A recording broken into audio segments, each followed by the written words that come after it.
हाय नमस्कार दोस्तों, विवेक travel tales में आप सभी का बहुत बहुत स्वागत है। और जय माता दी, जयकारा शेरावाली का बोल सच्चे दरबार की जय। हमारे साथ चलिए माता वैष्णो देवी के दर्शन के लिए। और ये जो ट्रिप है बहुत ही शॉर्ट, बहुत छोटा ट्रिप है कि सिर्फ 12 घंटे में हमें माता रानी के दर्शन करके आना है। हम रात के अभी 1:30 बजे हैं और अगले दिन मतलब इसी दिन हमारी 3 बजे की ट्रेन है वापसी की। तो बहुत मज़ा आएगा, देखिए कि किस एडवेंचर के साथ हम माता रानी के दर्शन कितने अच्छे से कर पाते हैं। जय माता दी।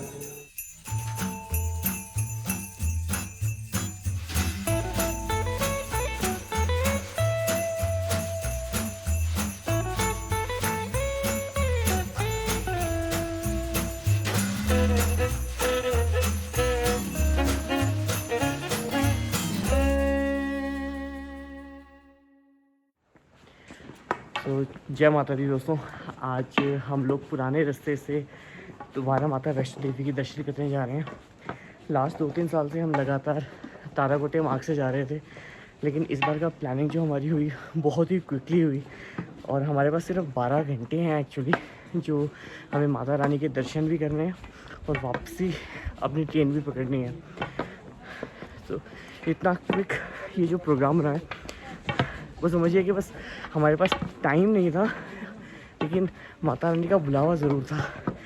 तो हमने दिल्ली से 3 बजे की वंदे भारत पकड़ी, जिसे 11:15 बजे कटरा पहुंचाना था, लेकिन थोड़ी सी लेट होके वो 11:30 बजे पहुंची।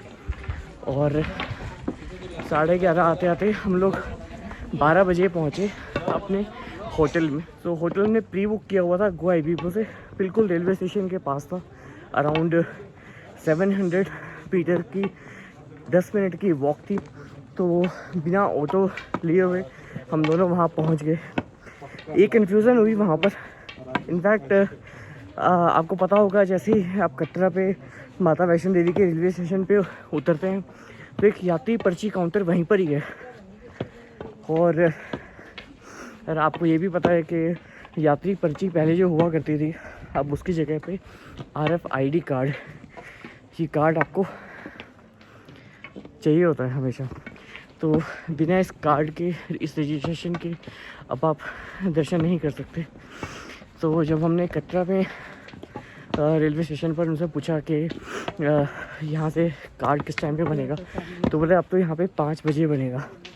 अब हम लोग बिल्कुल परप्लेक्स्ड हो गए वहाँ पे, क्योंकि 11:30 बजे का टाइम था और हम लोगों को की जो ट्रेन थी वो अगले ही दिन, मतलब अगर हम 24 को रात के 11:30 बजे 24 नवंबर को स्टेशन पे हैं, तो 25 के शाम के 3 बजे की हमारी वापसी की ट्रेन है।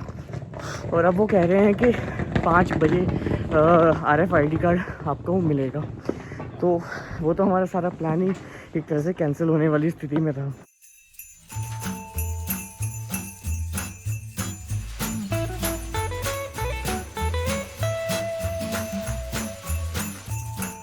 होटल पहुँचे तो हमने होटल वाले से सेम यही बात पूछी कि RFID कार्ड अभी मिल सकता है या नहीं। सो वो भी इक्वली कन्फ्यूज़ था। बोलता सर वो तो 5 बजे काउंटर खुलता है। मैंने कहा यार हमारा तो पूरा प्रोग्राम ही ख़राब हो जाएगा, क्योंकि हमारी तो ट्रेन की बुकिंग है नेक्स्ट डे की। उसने कहा ठीक है चलो मैं आपको पता करता हूँ। Then he called auto for us, और उसने इंक्वायर करा अपने 1-2 जगह से। तो एक ऑटो को कॉल किया और उसने कहा कि नहीं, हम आपको RFID कार्ड दिलवा देंगे।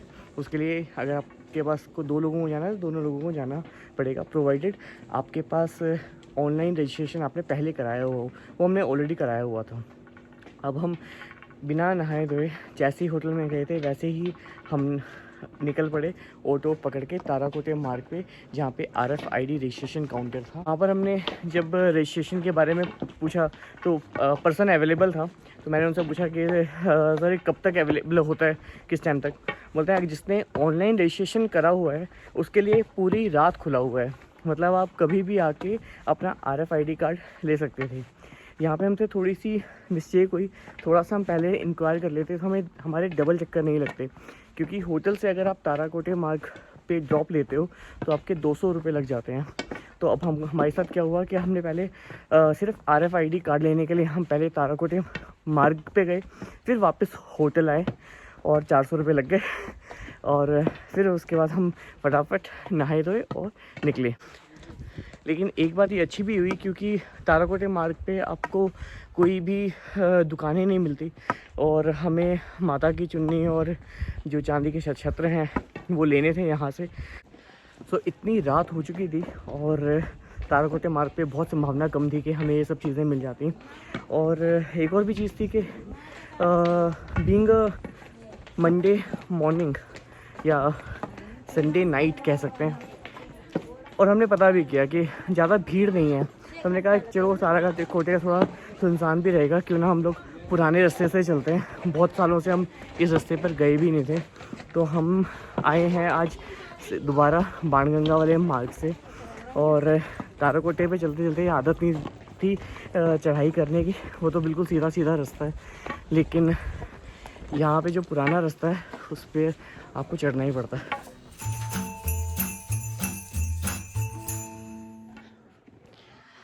सो बाणगंगा पे आते ही हमें एक शॉप मिल गई जहाँ से हमने माता की चुन्नी और माता के छत्र ले लिए, और वो बहुत अच्छा डिसीज़न रहा क्योंकि उसके बाद सारी शॉप्स हैं बिल्कुल बंद थी। सारी जितनी भी मार्केट हम एक्सपेक्ट कर रहे थे यहाँ पे ओपन होगी, वो सभी बंद थी। सो बाणगंगा के वाले रास्ते पे बिल्कुल खाली रास्ता दिखाई दे रहा है। ताराकोटे और इसमें सिर्फ इतना ही फ़र्क है कि ताराकोटा प्लेन है, इसमें थोड़ी चढ़ाई चढ़नी पड़ रही है, वरना बिल्कुल वैसे ही सुनसान है। जब हमने चढ़ना शुरू किया था तो हमने जैकेट्स पहनी हुई थी और बिल्कुल एक्सपेक्ट भी कर रहे थे कि ठंड भी होगी, लेकिन जैसे चढ़ना शुरू किया मौसम प्लेजेंट कह सकते हैं। जैकेट उठा के बैग में रख दिया और एक जो स्वेट टी-शर्ट कह सकते हैं उस पर पहन के हम लोग चढ़ रहे हैं, और मौसम अच्छा ही कह सकते हैं, बहुत अच्छा लग रहा है यहाँ पे इस टाइम पे। ठंडी हवा हल्की हल्की और पसीने छूटते हुए चढ़ाई करते हुए, और भीड़ भाड़ नहीं है, पिट्ठू नहीं है।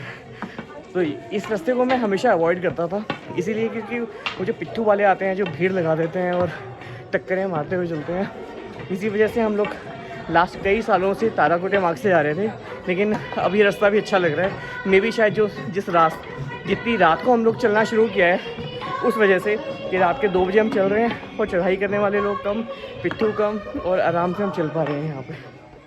सो बाणगंगा से हमारे 2 किलोमीटर की वॉक हुई और ये हमारा पहला ब्रेक है जहाँ हमने चाय का ब्रेक लिया है। और यहाँ से 3 किलोमीटर दूर और हम पहुँच जाएंगे अर्धकुंवारी पर। कोशिश ये है कि माता की आरती के समय तक हम लोग पहुँच पाएँ भवन में। और मेरे पीछे आप देखेंगे तो बीकानेर वाला भी है, तो ये ऑपरेशनल है। और बाणगंगा से अगर 2 किलोमीटर वॉक करने पर आपको बीकानेर वाला भी मिल जाएगा और ये चाय की शॉप भी। रात को जब हम पूरे रास्ते पे आ रहे थे तो एक भी शॉप ओपन नहीं थी, मतलब बड़ा मन था कि चाय ही मिल जाए, लेकिन सीधा हमें यहाँ पर जब आए हैं तभी चाय मिली है। आज मे बी रात की वजह से या क्या रीज़न, लेकिन सारी ही शॉप बंद थी, ये जबकि पुराना रास्ता है।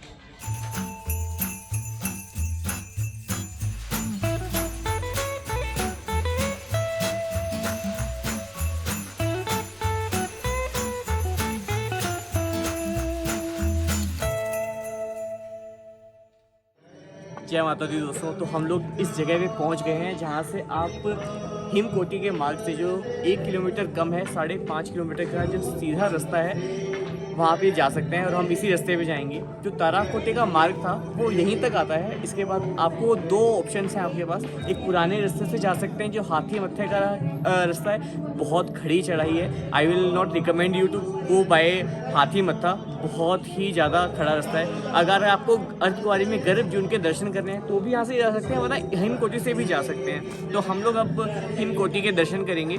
हमने 2 बजे चढ़ना शुरू किया था बाणगंगा से, और अभी 3:30 होने को हैं, 3:25 हुए हैं प्रिसाइजली, और हम लोग अर्धकुंवारी 1.5 घंटे में पहुँच गए हैं। आगे का जो रास्ता है 5.5 किलोमीटर का है। देखते हैं कि हम दर्शन करने भवन पे किस टाइम तक पहुँचेंगे।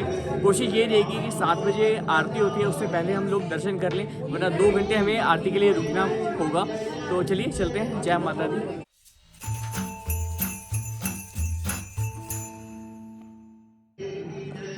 तो फ्रेंड्स, अगर हम ताराकोटे से आते तो इस रास्ते से आते और ये हिमकोटी मार्ग से यहाँ पर जुड़ जाता, लेकिन अब हम आए हैं इस रास्ते से, पुराने बाणगंगा के रास्ते से होते हुए। और ये देखिए, ये हमारे ऊपर अर्धकुंवारी माता रानी है, अर्धकुंवारी जी का लंगर दिखाई दे रहा है, अर्धकुंवारी। और अब हम हिमकोटी के मार्ग से भवन तक पहुँच गए और वापसी में हम कोशिश यही करेंगे जहाँ तक हो सके कि ताराकोटे मार्ग से जाएंगे, क्योंकि सुबह की रोशनी होगी और पूरा रास्ता बड़ा सुंदर दिखाई देगा।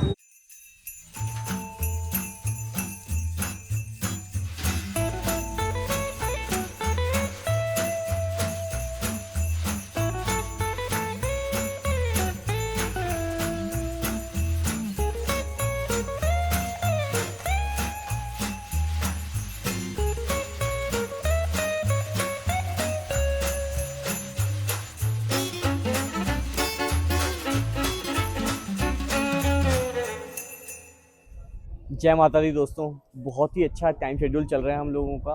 करीबन 1:45 हम चले थे बाणगंगा से और अभी एग्जैक्ट 5 बजे हैं। हम 5 बजे यहाँ पर पहुँच गए हैं भवन के बिल्कुल पास में। और ये जो आखिरी भेंट चौक है, पहली बार हम ऐसे देख रहे हैं कि बिल्कुल खाली है, वरना हमें लाइन में लगकर यहाँ पे हमने प्रसाद लिया हुआ है। सो बड़ा अच्छा रहा। हम ऑलमोस्ट 3 आवर्स में, 3 घंटे में हम भवन पर पहुँच गए हैं। अब फटाफट हम लॉकर में रखते हैं, माँ के दर्शन करते हैं और आगे की जो पूरी यात्रा है उसके बारे में हम आपको बताएंगे कि कैसे दर्शन हुए। अभी तो हम फटाफट लॉकर में रखते हैं सामान और जाते हैं माता रानी के दर्शन के लिए। जय माता दी दोस्तों, इतने सुंदर, इतने भव्य दर्शन हुए हैं आज, मैं आपको बता नहीं सकता। और हमारी किस्मत इतनी ज़्यादा अच्छी थी, समझ लीजिए चमत्कार से कम नहीं हुआ यहाँ पे आज हमारे साथ। जय माता दी दोस्तों, मेरे पीछे से भवन का बेहद सुंदर नज़ारा देखिए। ये माँ का भवन है और हम यहीं पे अभी दर्शन करके आए हैं माता रानी के। और इतने भव्य दर्शन हुए हैं, ऐसा लग रहा था कि माँ ने स्वयं हमें बुलाकर इतने भव्य दर्शन कराए हैं। और हमारे साथ जो हुआ है ना, वो बिल्कुल किसी चमत्कार से कम नहीं था। हमने रात के 2 बजे, करीबन 1:45 के करीब हम बाणगंगा के पास पहुँचे थे। और सही मायने में तो 2 बजे हमने वॉक करनी शुरू करी थी बाणगंगा से। और हम लोग 5 बजे, ठीक 5 बजे माँ के भवन के पास पहुँच गए थे, सिर्फ 1 किलोमीटर दूर, जहाँ पे सबसे पहला लॉकर आता है और भेंट प्रसाद जहाँ पे मिलता है। भेंट प्रसाद का भी बिल्कुल खाली था, हमने फटाफट जाके नारियल प्रसाद लिया। लॉकर पे जब गए तो उन्होंने, तब उनकी ड्यूटी चेंज हो रही थी और उससे पर्सन ने बोला कि आपको 10-15 मिनट वेट करना पड़ेगा, तभी आपको लॉकर मिल जाएगा। तो मैंने कहा भैया आप इतना वेट कर रहे हो, फिर आरती शुरू हो जाएगी तो हम लोग यहाँ पे अटक जाएंगे 2 घंटे के लिए। तो बोलते हैं सर आप 5 बजे यहाँ पर खड़े हो और 5:15 तो वैसे भी कपाट बंद हो जाते हैं, तो अगर आपको ज़्यादा जल्दी है तो आप आगे भी लॉकर है, आप वहाँ पर ट्राई कर लीजिए, वैसे मुश्किल है। अब हम वहाँ से भागे। उसका एक मेन रीज़न ये था कि हमारी ट्रेन है। हम इस तरह से आए थे कि हमारे पास टाइम कम था और 3 बजे की हमारी वापसी थी। अगर यहाँ पे हम देर हो जाती तो हमारे लिए सब कुछ मैनेज करना थोड़ा मुश्किल हो जाता। तो हम लोग आगे भागे और दुर्गा भवन से पहले उसने कहा कि दुर्गा भवन पे लॉकर है, लेकिन उससे पहले ही हमें एक लॉकर की जगह दिखाई दी। थोड़ा नीचे जाकर है, लेकिन फिर भी जैसे ही अंदर हम लोग वहाँ पे पहुँचे तो कोई वेटिंग नहीं था। फटाफट उन्होंने लॉक दिया। हमने अपना सारे मोबाइल और सारा अपनी घड़ियाँ, जो बैग वगैरह थे, जूते वगैरह, ये सब वहाँ पे रखे। सिर्फ हाथ में मेवा प्रसाद, माँ की चुन्नी और जो छत्र होते हैं चांदी के, वो लेकर हम पहुंच गए। हम जब लाइन में लगे उसके बाद तो जितने भी पुलिस वाले थे और जो मंदिर का स्टाफ था वो एक ही बात कह रहा था कि कपाट बंद होने वाले हैं, आप जल्दी से आके दर्शन कर लो। और हम जो भागे हैं वहाँ से, ओहो बस पूछिए मत। लेकिन पूरा खाली था, बिल्कुल कोई लोग ही नहीं थे। हम भवन के जिस रास्ते पे दर्शन करने के लिए जा रहे थे माता रानी के, बिल्कुल खाली रास्ता था। और बड़ा सुंदर बना दिया है ये जो रास्ता ना, बिल्कुल कवर्ड और बहुत अच्छा रास्ता था। अल्टीमेटली जब हम माँ के बिल्कुल गुफा में गए दर्शन करने, 5-6 लोग ही हमारे सामने थे और बस गुफा के सामने माता रानी के जब दर्शन हुए, ओहो हो, अद्भुत थे, अद्भुत दिव्य दर्शन थे। आराम से माँ को निहारा और पंडित जी को मेवा प्रसाद दिया। पंडित जी ने बोला इसे खोल दो। पंडित जी ने अपने हाथों से माँ को भोग लगाया। बाकी हमें वापस किया। जो चांदी के छत्र थे वो पंडित जी ने रखे और चुन्नी थी, एक माँ के लिए रखी, एक हमारे को दे के कृतार्थ किया। और उसके बाद ये उधर बोला कि माँ के दर्शन तो अच्छे से कर लो। और फिर उन्होंने बताया कि ये माँ काली हैं, ये माँ वैष्णो और ये माँ सरस्वती। और ये सुन के मतलब ऐसा लग रहा था कि माँ वैष्णो देवी ने ना हमें इतना क्विक शायद इसलिए था कि माँ चाहती थी कि हम दर्शन करने आए, बस और कोई प्रयोजन नहीं था, वरना हम ऐसे दर्शन कर ही नहीं सकते थे। हमारे कि जब हम यहाँ पर आए तो खाली लाइन थी, और जब हम यहाँ से निकले हैं तो आप यकीन नहीं मानेंगे इतनी लंबी लाइन हो चुकी है। और हम ये देख रहे थे कि अगर हम यहाँ पे फंस जाते तो हमारे साथ क्या ही होता। तो जय माता दी, जयकारा शेरावाली का बोल सच्चे दरबार की जय। उसी की कृपा है और उसी की कृपा से इतने भव्य, इतने सुंदर, इतने दिव्य दर्शन हुए हैं। और अब हम यहाँ से जाएंगे भैरव बाबा के दर्शन के लिए। और अभी प्रेरणा लगी है चाय की दुकान की, चाय की हुड़क उठ रही थी। और यहाँ पे देखिए पीछे सागर रत्ना है। पिछली बार हम लोग यहाँ पर खाना खाया था, लेकिन अभी सुबह का वो टाइम है जब इतनी भूख नहीं लगी हुई हमें खाने की। वही जो तलब है वो सिर्फ चाय की है। तो यहाँ से हम बस चाय पी के निकलेंगे भैरव बाबा के दर्शन के लिए।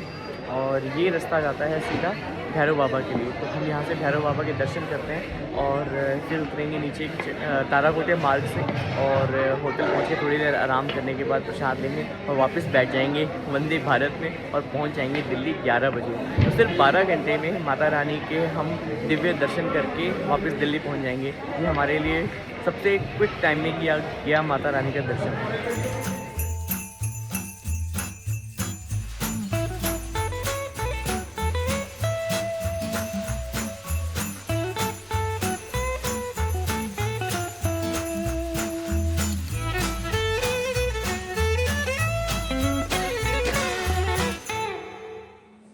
दोस्तों भवन का बहुत सुंदर नज़ारा आप देखिए, कितना सुंदर नज़ारा चल रहा है यहाँ पे। और ट्रॉली यहाँ पे चल रही है, पता नहीं वो ऑपरेशनल टाइम ही है या नहीं, क्योंकि 6:30 हुए हैं। और जो वेबसाइट में दिखाया जाता है वो शायद 8 बजे के बाद है, तो ये मुझे नहीं जानकारी नहीं है। लेकिन अभी 6:30 हुए हैं और हम भगवान के दर्शन कर चुके हैं और भैरव बाबा के रास्ते पर हैं। और भैरव बाबा के दर्शन करने के बाद हम हलवा प्रसाद ज़रूर लेंगे। लेकिन हम यहाँ रुक गए क्योंकि यहाँ पर बैठकर ये जो भवन का जो नज़ारा है, इतना सुंदर नज़र आ रहा है यहाँ से भवन। और ये जो लाइटिंग हो रही है ये अपना मन मोह लेती है। ऐसा लगता है कि बस यहाँ पर बैठ के हम भवन के दर्शन ही करते रहें। लेकिन हमें निकलना है और हमें जाना है भैरव बाबा के दर्शन के लिए।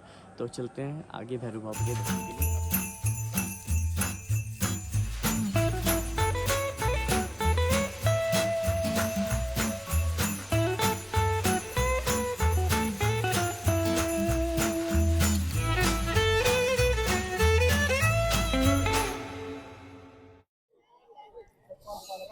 तो बहुत ही अच्छा रहा। और मैं हमेशा अब जब हम दोबारा प्लान करेंगे माता वैष्णो देवी का, तो हम इसी तरह से प्लान करेंगे कि अगर हमारे पास समय कम है तो अब ये समझ में आ गया है कि हमें किस तरह से प्लान करना है। हम 2 दिन के अंदर भी आराम से माता रानी के दर्शन कर सकते हैं। इस बार तो हमने 12 घंटे का सिर्फ टाइम था हमारा, और उसमें हमें माता रानी के दर्शन करने थे और भैरव बाबा के दर्शन करने थे, पैदल ही करने थे।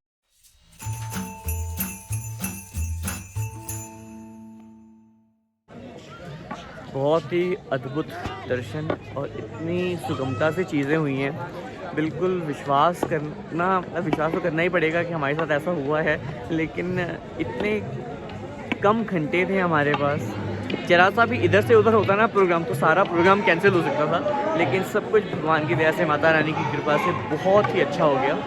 और अब हम निकल रहे हैं भैरव बाबा के दरबार से और नीचे निकलेंगे और अपना हलवा प्रसाद ज़रूर लेंगे हम।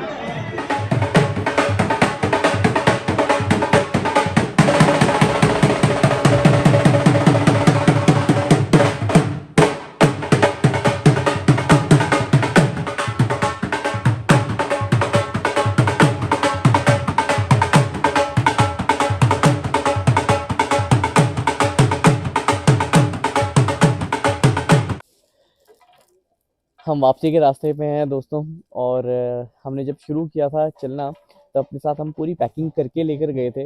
इनफैक्ट मैं तो इनर्स भी लेके गया था कि ऊपर भवन में जाके पता नहीं कितनी ठंड होगी, लेकिन उन सभी का बहुत ज़्यादा यूज़ नहीं हुआ पूरे रास्ते। तो हम चलने की वजह से जो गर्मी थी, पसीने छूटे थे रियली में।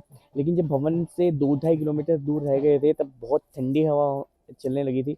और फिर हमने अपनी जैकेट्स को निकाला और पहना, और वो बड़ा काम आया क्योंकि भवन में ठंड है, भवन में ठंडी हवा चल रही है, ये तो है। हेलो, तो गुरप्रीत हमारे साथ है और गुरप्रीत भी दर्शन करके आया है माता रानी के और पूरा पैदल चला है। भैरव घाटी से आया है, भैरव घाटी से आया है, पैदल यात्रा। Thank you. सो बहुत ही अच्छे टाइम पे हम लोग निकल रहे हैं और बड़ा अच्छा लगा ये देख के भी कि बहुत सारी सिख फैमिलीज़ थी ऊपर दर्शन करने के लिए। और यही हमारे देश की सबसे अच्छी बात है कि जितने गुरुद्वारे होते हैं तो वहाँ पर हम सभी मिलते हैं, और जैसे मंदिरों में हैं तो ऐसे सिख ब्रदर्स भी मिलते हैं। बड़ा अच्छा लगता है ये जो मेलजोल है, हमेशा भगवान करे ऐसे ही बना रहे। चलिए नीचे उतरते हैं।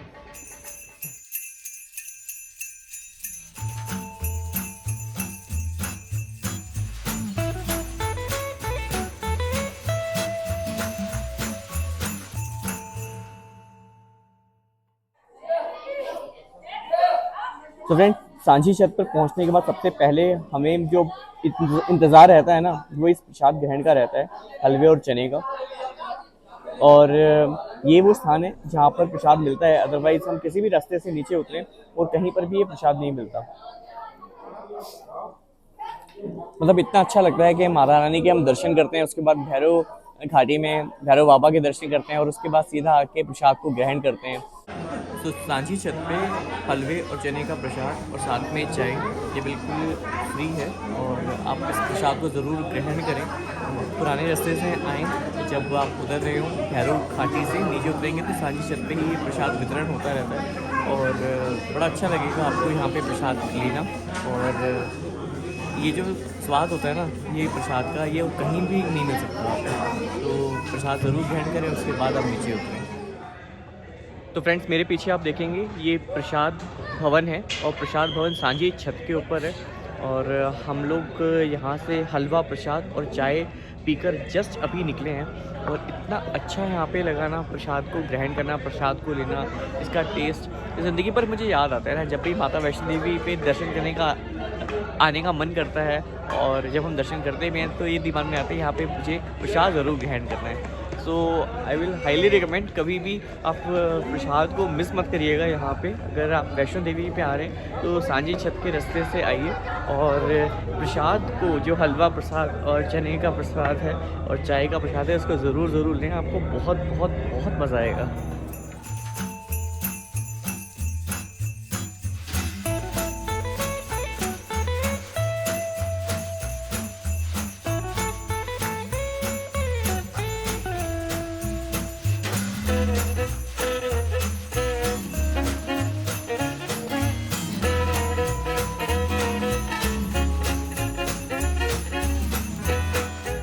जो ग्रुप का नंबर जो है वो है 570।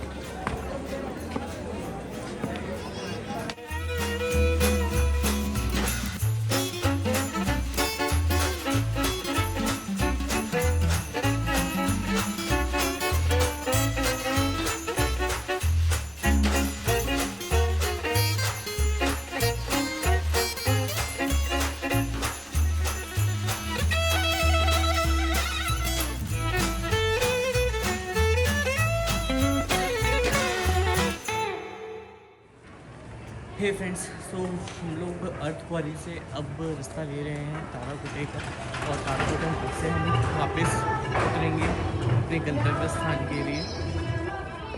सो ताराकोटे वही मार्ग है जो हमें हमेशा से पसंद है। जब से पहली बार ये खुला था ना, तब से हम यहाँ पर आ रहे हैं और बहुत अच्छा रास्ता है। बिल्कुल मतलब इतना साफ़। रात को कल हम इसलिए नहीं आए, एक तो अंधेरे में ना इसकी ब्यूटी का पता नहीं लगता। जब आप अंधेरे में आ रहे हो तो आपको बिल्कुल नहीं पता लगता, लेकिन जैसे अब सनशाइन है, पूरी वैली आपको इतनी सुंदर दिखाई देती है यहाँ पे, और इतनी ग्रीनरी, इतने अच्छे पेड़ पौधे और कोई डिस्टर्बेंस नहीं है। ये एक सही में स्पिरिचुअल जर्नी करने के लिए ना बहुत ही अच्छा रास्ता है, जहाँ पे आपको किसी भी तरह की कोई डिस्टर्बेंस नहीं होती, कोई भीड़ नहीं है, कोई अननेसेसरी बहुत ज़्यादा बेतहाशा बढ़ी हुई दुकानें नहीं हैं, और कोनेस, पिट्ठूस, खच्चर, ये सब ऐसी कोई यहाँ पे नोजेंस नहीं है, गंदगी नहीं है। तो पूरे रास्ते पे यहाँ पे चलने में ना बहुत मज़ा आता है।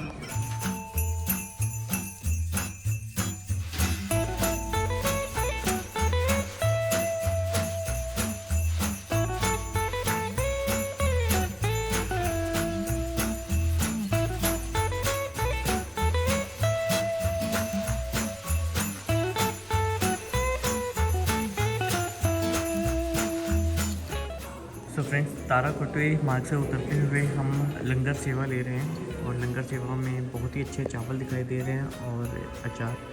तो लंगर सेवा है बिल्कुल फ्री ऑफ कॉस्ट है और जितने भी भक्तगण हैं सभी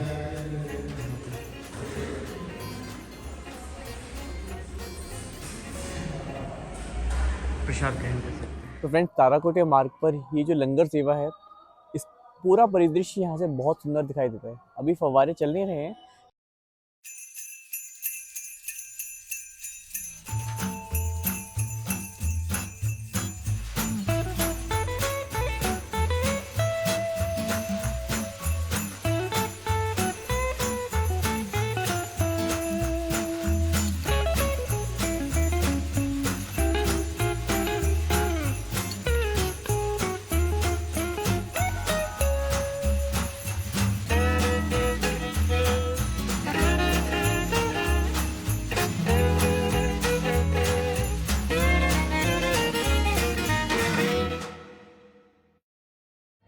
हमने जो रात को 2 बजे यात्रा शुरू करी थी वो हमने अभी दोपहर के 12:30 बजे कंप्लीट कर ली है। तो करीबन 10.5 घंटे के अंदर हमने ये अपनी यात्रा को पूरा कर लिया है, जो बहुत बड़ी अचीवमेंट मैं मानता हूँ, क्योंकि यूजुअली बहुत टाइम लग जाता है माता रानी के दर्शन पे, लेकिन इस बार तो ऐसा कमाल हुआ कि माता रानी ने सारे हमारे लिए चीज़ें आसान रखी और बहुत ही भव्य दर्शन हुए। बिल्कुल भी टाइम हमें नहीं लगा, लॉकर में भी टाइम नहीं लगा, माता रानी के जाते ही हमारे दर्शन हो गए। और अगर सोचो, अगर पूजा के समय में हम लोग वहाँ थोड़ा और इंतज़ार करना पड़ता तो हमारे 2-3 घंटे वहाँ पे लग जाते और हम शायद अपनी ट्रेन भी नहीं पकड़ पाते।